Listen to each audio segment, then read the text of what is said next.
Chapter 3 पढ़ेंगे। कौन सा चैप्टर? चैप्टर 3 पढ़ेंगे। चैप्टर 3 में शीर्षक का नाम क्या है? उपकारकः उपकारकः वृक्षः। ये शीर्षक का नाम है उपकारकः वृक्षः। ठीक है, तो आप लोग निकाल लेंगे। वृक्ष हमारे लिए क्या है? उपकारी हैं। उपकारकः वृक्षः। ठीक है, हमारे लिए बहुत ही ये वृक्ष उपयोगी हैं। वृक्ष के एक एक भाग हमारे लिए बड़ा ही उपयोगी होते हैं। ठीक है, वृक्ष हमारे लिए बहुत ही उपयोगी होते हैं।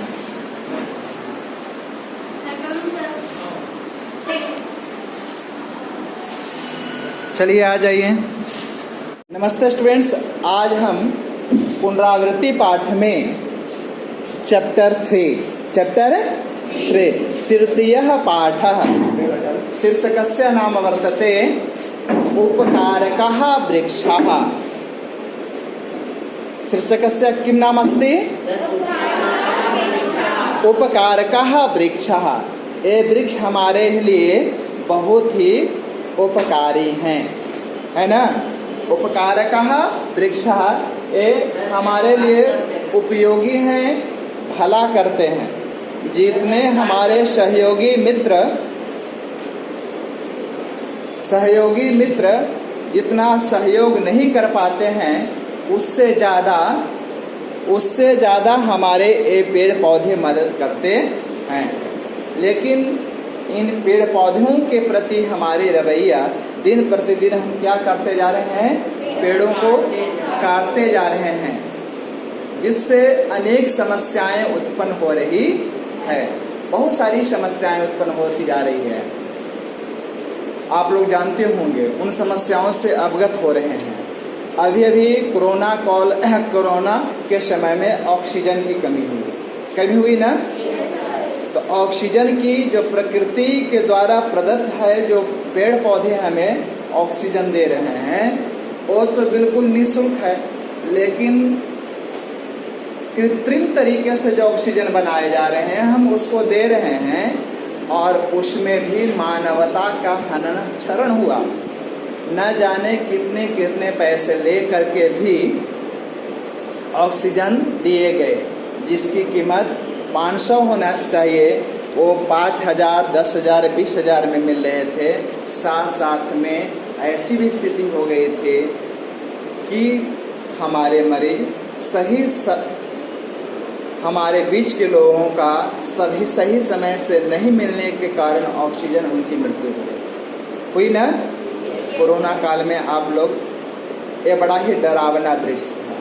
तो इसलिए हम जहाँ भी रहें, आसपास में बहुत बड़ा वृक्ष नहीं रोप सकते हैं, लेकिन छोटे जहाँ पर हैं, जहाँ जगह है, जिस तरह का पौधा हम लगा सकते हैं, फूल पत्ती ही क्यों नहीं हो, घर में तुलसी का ही पौधा क्यों नहीं, ऐसे छोटे भी प्लांट हम जरूर लगा दें, जिससे हमें ऑक्सीजन मिलते रहे।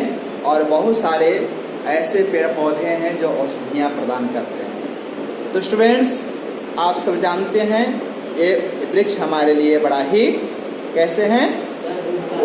हाँ, उपयोगी हैं। आप क्या कहना चाह रहे थे, बोलिए। सर, मैं कहना चाहता था कि उपकार को एहसान कर सकते हैं। क्या?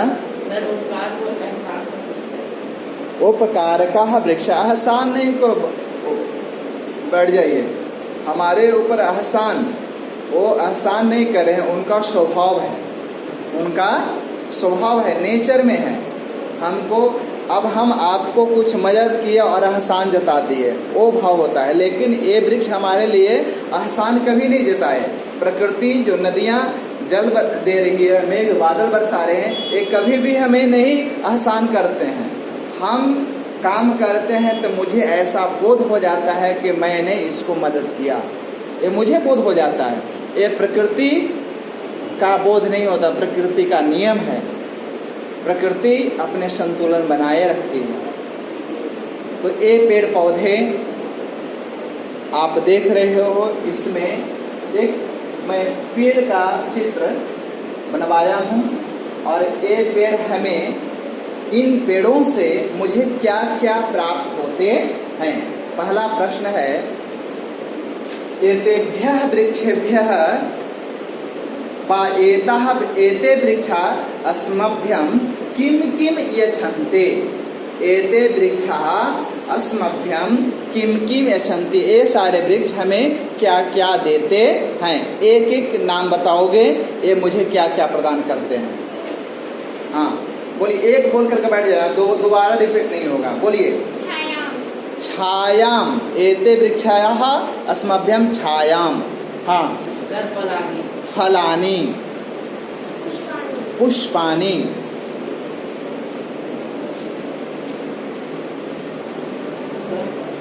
बोलिए औषधिम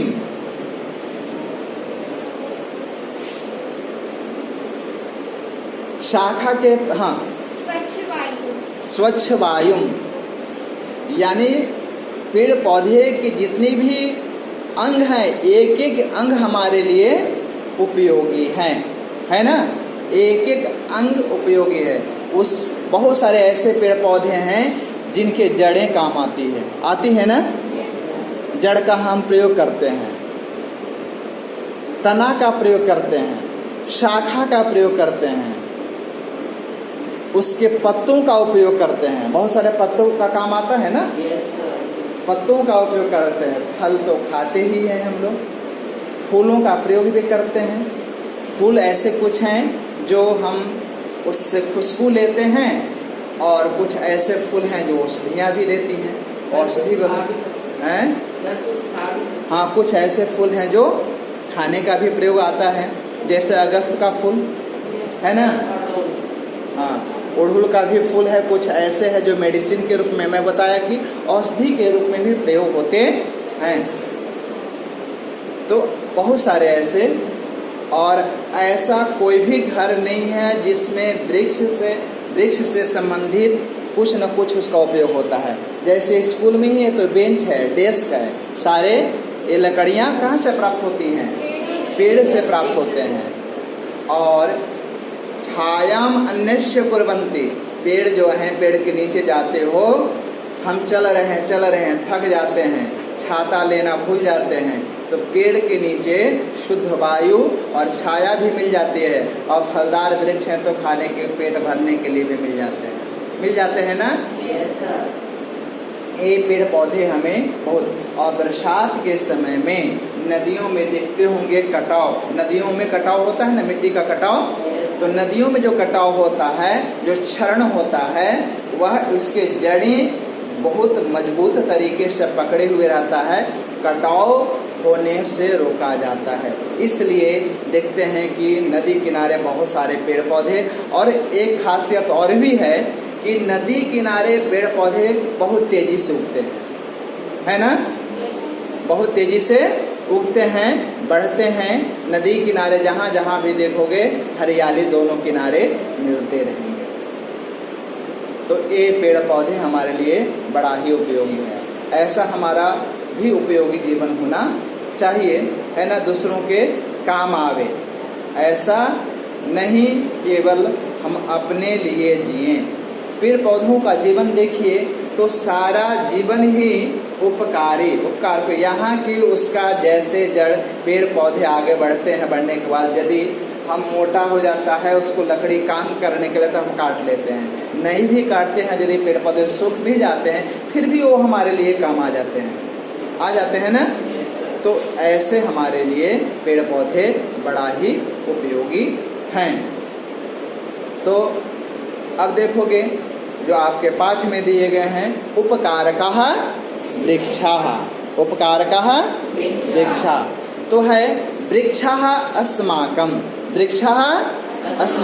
जीवनस्य आधारः सन्ति, जीवनस्य आधारः सन्ति, जीवन का क्या है, आधार है। एते भूमेः उद्भवन्ति, कहाँ से उत्पन्न होते हैं, भूमि से उत्पन्न होते हैं। जहाँ से जो वस्तु उत्पन्न होती है उसमें कौन सी विभक्ति होती है जानते हो? जहाँ से जो वस्तु उत्पन्न होती है उसमें कौन सी विभक्ति होती है? भूमि शब्द का भूमे हो गया। भूमि शब्द का भूमे। भूमे उद्भवन्ति, उत्पन्न होते हैं।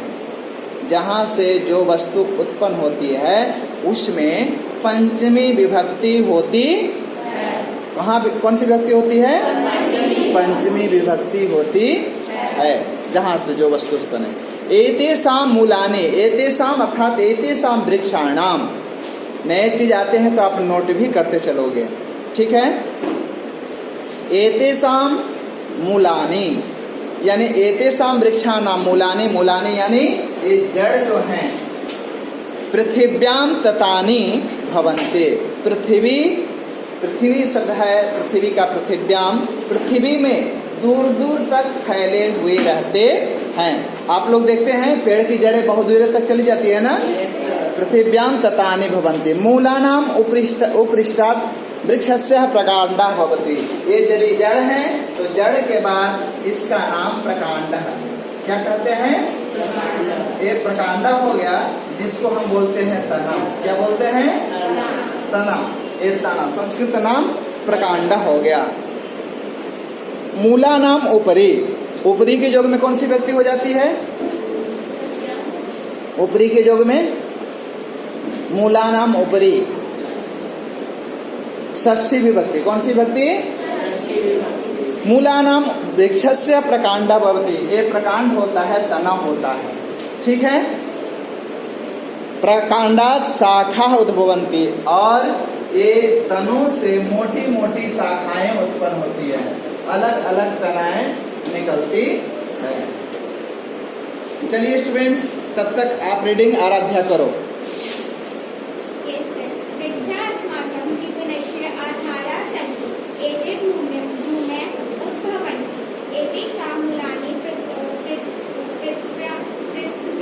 पृथिव्याम दूरं दूरं ततानि भवन्ति। मूलानां उपरिष्ठात् वृक्षः प्रखण्डः भवति। प्रखण्डात् शाखाः उद्भवन्ति। शाखाभ्यः सम्भवन्ति। एतेषु प्रशाखासु एव पत्राणि, पुष्पाणि, फलानि च भवन्ति। बढ़िया। ये कहता है मूला नाम उपरिष्टात् प्रकांडा भवते, प्रकांडात् शाखा उद्भवन्ति। ये जो है इसके बाद मोटी मोटी शाखाएं निकलती है ना, इस तरह से शाखाएं निकलती है। और कहता है उन शाखाओं से शाखाभ्य प्रशाखा संभवन्ति। शाखाओं से छोटे छोटे फिर टहनियां निकलती है ना। हाँ, एतासु प्रशाखासु एव पत्राणि, पुष्पानि, फलानि च भवन्ति। और उन छोटे टहनियों से क्या क्या उत्पन्न होते हैं? पत्र निकलते हैं, फूल निकलते हैं और फल निकलते हैं। पत्राणि, पुष्पानि, फलानि च भवन्ति। आप देखो अब यहाँ पर शाखाभ्यः प्रशाखा संभवन्ति। अब देखो शाखा शब्द है, क्या है? शाखा स्त्रीलिंग है। जैसे लताभ्य होता है पंचमी विभक्ति में, पंचमी विभक्ति का रूप होता है लतायाः, लताभ्याम, लताभ्यः। इसी प्रकार शाखायाः, शाखाभ्याम, शाखाभ्यः। यहाँ भी श्रम पूर्वक भू धातु है, उत्पन्न होते हैं, तो यहाँ भी शाखाभ्या में पंचमी विभक्ति होती है। वृक्षा अपि अस्माकम इव भुक्त्वा पीत्वा च जीवन्ते। कहा गया ये सारे वृक्ष भी हमारे ही तरह, अस्माकम इव हमारे ही तरह, मम आवयो अस्माकम षष्ठी व्यक्ति, हमारे ही तरह क्या है? भुक्त्वा। भुक्त्वा में कौन सा धातु है जी? भुज धातु है। कौन सा धातु है? भुज। और इसमें अत्वा करोगे तो भुक्त्वा होता है, और पा धातु अत्वा प्रत्यय करोगे तो पित्वा होता है। यानी खाकर और पीकर, खाकर और पीकर जीवित रहते हैं, यानी इन्हें भी जल की आवश्यकता होती है। मूलानि वृक्षाणाम पादाः भवन्ति। इसको क्या बोलते हैं? ये मूल जो है, जड़ें हैं, तो वृक्ष के क्या होते हैं? पादः भवन्ति। पादः नाम पैर, क्या कहते हैं? पैर। ये जो जड़ें हैं इनके पैर होते हैं। जैसे हमारा शरीर पैर पर टिका हुआ रहता है, उसी प्रकार पेड़ पौधे का भी जड़ें जो है बांधे हुए रखता है। यदि जड़ें मजबूत नहीं होगी तो पेड़ टिक पाएगा? नहीं टिक पाएगा, पेड़ गिर जाएंगे। हमारा यदि पैर स्वस्थ नहीं रहेगा तो हम खड़े रह सकते हैं? नहीं। यदि हम पैर के बिना स्वस्थ खड़े नहीं रह सकते, उसी प्रकार वृक्ष भी इनके जड़ें के बिना नहीं रह सकते हैं, है ना। तो अस्माक कहता मूलानि वृक्षाणाम पादः भवन्ति। जड़े जो वृक्ष की क्या होते हैं? पैर होते हैं, पांव होते हैं। और एतहि पादैहि पिबन्ते। हम लोग जल पीते हैं क्या चीज से? मुंह से जल लेते हैं, है ना। लेकिन ये जल कहाँ से लेते हैं? पैरों से लेते हैं। क्या लेते हैं? पैरों से। यानी इनके जो जड़ें हैं, जड़ों से यह जल ग्रहण करते हैं। तो पादैहि पिबन्ति अतएव पादपाः कथ्यन्ते। जब विग्रह करोगे पादैहि पिबन्ति इति पादपाः, पैरों से जो पीते हैं वह पादपाः। पादपाः नाम क्यों पड़ा? तो पैर से यानी जल लेने के कारण पादपाः कथ्यन्ते। मूलानि भूमिः रसं गृहीत्वा अन्येभ्यः अव्येभ्यः यच्छन्ति। और ये जो मूल हैं, जड़ें हैं, भूमि से, भूमिः रसं गृहीत्वा, भूमि से रस लेकर, जरूरत का सामान लेकर, अन्येभ्यः अव्येभ्यः, अलग अलग, आप क्या बना रहे हो अभी? अन्येभ्यः अव्येभ्यः, अलग अलग भागों को। जैसे हमारे शरीर में भोजन करते हैं तो भोजन से जो ताकत ऊर्जा मिलती है तो हमारे अलग अलग शरीर का सभी शरीर में पहुंचा देता है ना। उसी प्रकार यहाँ से रस लेकर अलग अलग फूलों में, फलों में, पत्तों में सब पहुंचाते हैं। अन्येभ्यः अव्येभ्यः यच्छन्ति, देते हैं। कुछ बोल रहे हैं? जेन एते वृक्षा फलन्ति। ये पौधे भी काम, पैर भी काम कर रहे हैं, जड़ भी काम कर रहे हैं, इसलिए अलग अलग भागों को पहुंचाने के कारण वृक्ष क्या होते हैं? पत्ते देते हैं, फल देते हैं। आगे कहता है वृक्षाः अपि मनुष्याः इव सुखानि दुखानि च अनुभवन्ति। ये पेड़ पौधे भी हमारे ही तरह क्या करते हैं? सुख और दुख का अनुभव करते हैं। तो हम लोग तो जानते हैं केवल हम ही लोग सुख और दुख का अनुभव करते हैं, पेड़ पौधे भी सुख और दुख का अनुभव करते हैं। ये कौन कह रहा है?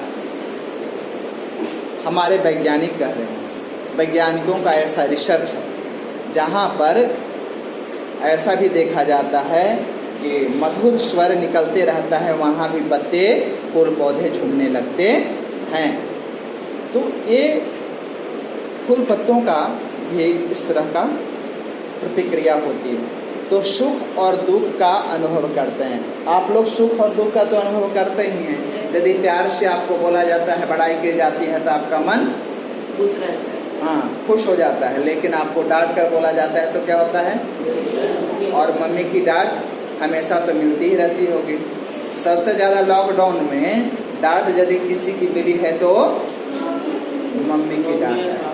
क्योंकि पापा तो बहुत समय ऐसे होंगे कि घर से बाहर रहते होंगे, लेकिन जिनकी मम्मी काम करने वाली है उनकी मम्मी का डांट थोड़ा कम मिलता होगा। लेकिन बहुत सारे ऐसे समझदार गार्जियन हैं, हमेशा यूं ही नहीं डांटते हैं। लेकिन लॉकडाउन में आप लोग भी आदत से लाचार हो गए होंगे, कुछ ऐसे काम करते होंगे जो दिन भर मोबाइल पर रहते होंगे। उस स्थिति में गार्जियन को डांटना स्वाभाविक बन जाता है। चलिए ज़्यादा उस ओर नहीं बढ़े हम। तो सुख और दुख का अनुभव ये सारे पेड़ पौधे भी करते हैं। एतेषु अपि प्राणः भवन्ति। एतेषु वृक्षेषु, एतत् शब्द का रूप पढ़े होंगे। इन वृक्षों में भी प्राण होते हैं। जैसे हमारे शरीर में प्राण होता है, प्राण के बिना शरीर का कोई महत्व है नहीं। उसी प्रकार एतेषु वृक्षेषु अपि प्राणा भवन्ति। इन वृक्षों में भी प्राण होते हैं। प्राणिनः इव, जैसे हम लोग अन्य प्राणी हैं, केवल मानव ही नहीं, पशु पक्षी कीट पतंग, प्राणिनः इव जायन्ते वर्धन्ते म्रियन्ते च, जैसे दूसरे प्राणी जन्म लेते हैं, जायन्ते यानी उत्पन्न होते हैं, वर्धन्ते बढ़ते हैं, है ना, क्या होते हैं, बढ़ते हैं, और अंत में क्या हो जाता है, मृत्यु को प्राप्त कर जाते हैं। प्राण शरीर से निकल जाता है जिसका नाम मृत्यु है, मृत्यु को प्राप्त कर जाते हैं। वैसे वृक्ष भी उगते हैं, है ना, जन्म लेते हैं, बढ़ते हैं, और एक समय के बाद, निश्चित आयु के बाद उसका भी मृत्यु होती है, यानी वृक्ष सूख जाते हैं। क्या हो जाता है, सूख जाते हैं। ऐसी भी अवस्था आती है। लेकिन इसमें खासियत क्या है, एते अचराः भवन्ति, एते अचराः, अचराः यानी चलायमान नहीं होते हैं। एते वृक्षाः अचराः भवन्ति, एक जगह से दूसरे जगह चल नहीं सकते हैं। क्या सर हम लोग पढ़े थे कविता में असला और चंचला। क्या सर हम लोग एक कविता में पढ़े थे असला और चंचला। हाँ, चला और तो चर और अचर, चरई बेती चलते रहो। लेकिन ये भी चलते हैं, चलने का मतलब है कि कहता है एते खग मृग जलचर नरा इव न चरन्ति, जैसे खग यानी पक्षी, मृग यानी जानवर, जलचर जल में रहने वाले प्राणी, और नरा यानी हमारे तरह, मनुष्यों की तरह, न चरन्ति चलते नहीं है। जहाँ पर जन्म लेते हैं वहीं पर बढ़ते हैं, वहीं पर फूल देते हैं, फल देते हैं, लेकिन एक स्थान से दूसरे स्थान पर नहीं जाए।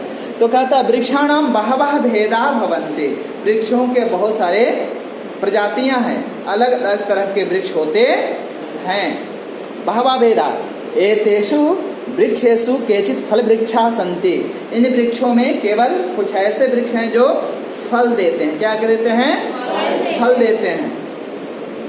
अन्ये च पुष्प वृक्षा भवन्ति, और बहुत सारे ऐसे हैं जो फूल प्रदान करते हैं। क्या करते हैं, फूल प्रदान करते हैं। वृक्षा पर्यावरणम संतुलितम कुर्वन्ति, पर्यावरण को भी संतुलित किए हुए रहते हैं। परिपलस आवरणम, पर्यावरणम होता है ना, पर्यावरण जो हमारे आसपास में जो हम जिन चीजों से घिरे हुए हैं वही पर्यावरण कहलाता है। हम आसपास में घिरे हुए हैं। यदि किसी को अभी इस सीजन में वायरल फीवर हो रहा है, छिकता है, तो उससे दूसरे को भी प्रभावित कर देता है ना। तो यही पर्यावरण आसपास में जैसा हम माहौल बनाते हैं उसका परिणाम हमें भुगतना पड़ता है। तो ये पर्यावरण को भी संतुलित किए रहे। एते वर्षायै अपि सहायका भवन्ति, एते वृक्षा वर्षा में भी सहायक होते हैं। जहाँ पेड़ पौधे अधिक होते हैं वहाँ पर वर्षा ज्यादा होती है ना, तो वर्षा में भी सहायक होते हैं। वर्षायै अपि सहायक। एते वातावरण स्वच्छम कुर्वन्ति, और वातावरण कैसे किए हुए रहते हैं, स्वच्छ किए हुए रहते हैं। वृक्षाः पर्यावरणे प्रसृतान वायुन, प्रदूषित वायुन गृहीत्वा श्वसन क्रियाये अस्मभ्यम प्राणवायुम यच्छन्ति, और क्या करते हैं, जो आसपास में प्रदूषित वायु है, जो वायु को हम ग्रहण नहीं कर सकते हैं, ले नहीं सकते हैं, वैसे वायु को वह ग्रहण करता है और हमें स्वच्छ वायु जो प्राणवायु कहलाता है वह वायु हमें प्रदान करता है। प्राणवायुम अस्मभ्यम यच्छन्ति, हम लोगों को प्रदान करते हैं। तो वृक्षः पत्र ही, ये सारे तृतीया विभक्ति हैं। पत्र ही पत्तों से, पुष्प ही फूलों से, फल ही फलों से, यानी छालों से। छाल समझते हो ना, वृक्ष के क्या होते हैं, छाल भी होते हैं ना। कवर एक तरह का कहो, जैसे हम लोग का स्किन होता है। हाँ, छाया वलकलहि काष्ठै, लकड़ियों से, च सदैव प्राणिनाम उपकारम कुर्वन्ति, प्राणियों को उपकार करते रहते हैं। एक मानव जाति को ही नहीं अन्य प्राणियों को भी उपकार करते रहते हैं। अतः उपकारकः एव एते वृक्षा, इसलिए वृक्ष कैसे हैं हमारे लिए? उपकारक हैं। एते ही बिना, इन वृक्षों के बिना अस्माकं जीवनम असंभवम अस्ति, हमारा जीवन संभव है नहीं, बिल्कुल संभव नहीं है। यदि इन वृक्षों पर संकट हो रहा है, संकट आ रहा है, तो हमारा भी संकट बढ़ता जा रहा है। एतेषां रक्षणे एव अस्माकं जीवनस्य रक्षणम, इन वृक्षों की यदि रक्षा करते हैं तो हमारा भी अगर हम लोग उनका रक्षा करते हैं तो वो हमारे, हाँ, यदि वृक्षों की रक्षा नहीं करेंगे तो हमारा भी जीवन खतरे में पड़ जाएगा। अतएव कथ्यते, इसलिए कहा गया है रक्षणीयः एते उपकारकः वृक्षा, ये सारे वृक्ष हमारे लिए रक्षा करने योग्य हैं, रक्षणीय हैं, है ना। तो स्टूडेंट्स, आप लोगों को मैं पुनरावृत्ति पाठ में इस पाठ को समझाया।